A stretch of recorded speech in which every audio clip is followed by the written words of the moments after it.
থানার সামনে এসে লুকায় গেছে গা, মানে মোটরসাইকেল ফালে সে আমাদের সাথে লুকায় রয়েছে।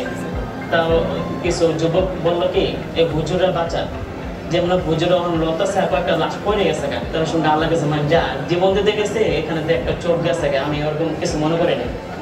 তো অক্টোবরের 1 তারিখ থেকে আমাদের মসজিদে চাকরি আবার চলে গেছে। অক্টোবরের 1 তারিখ থেকে আমি টিউশন শুরু করছিলাম। 11 তারিখে সকালে উঠে ফজর নামাজ পড়লাম, আর একটা টিউশন করার ভিতরে দেখে মাথা ব্যথা করতেছে।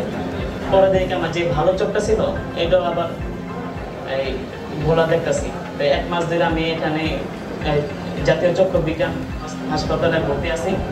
এখন আমি স্পষ্ট ভালো দেখতে পাই না। আমি আন্দোলনে আহত হই জুলাই 18 তারিখে ঢাকা শহরের মেন টার্নিং পয়েন্ট আপনার যাত্রাবাড়ি।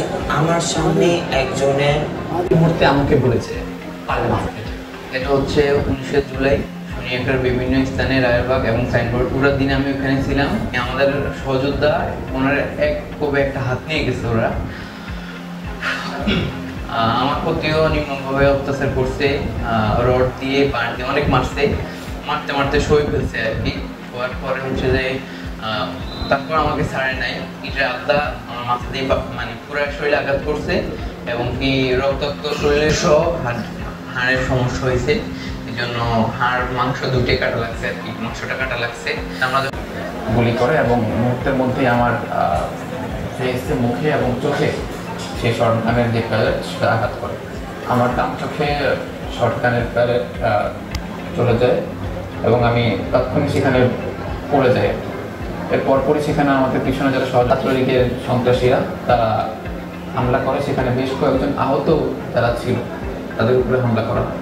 আওয়ামী লীগের যারা ছিল তারা ওই সময় আমাদের ছাত্রদেরকে সন্ত্রাসী বলে আখ্যা দিয়েছে। অনেকটি টিকিট দেয়,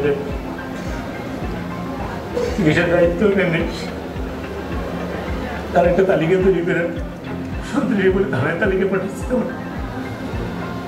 তো 5 তারিখের পরে অনেক রুগী এসে বলে আমরা তখন বই হাসপাতালে আসি নাই, আর যারা চিকিৎসা নিয়েছে তারা বলে তারা পরিচয় গোপন রাখছে যে আমরা বৈষম্য বিরোধী আন্দোলনের সাথে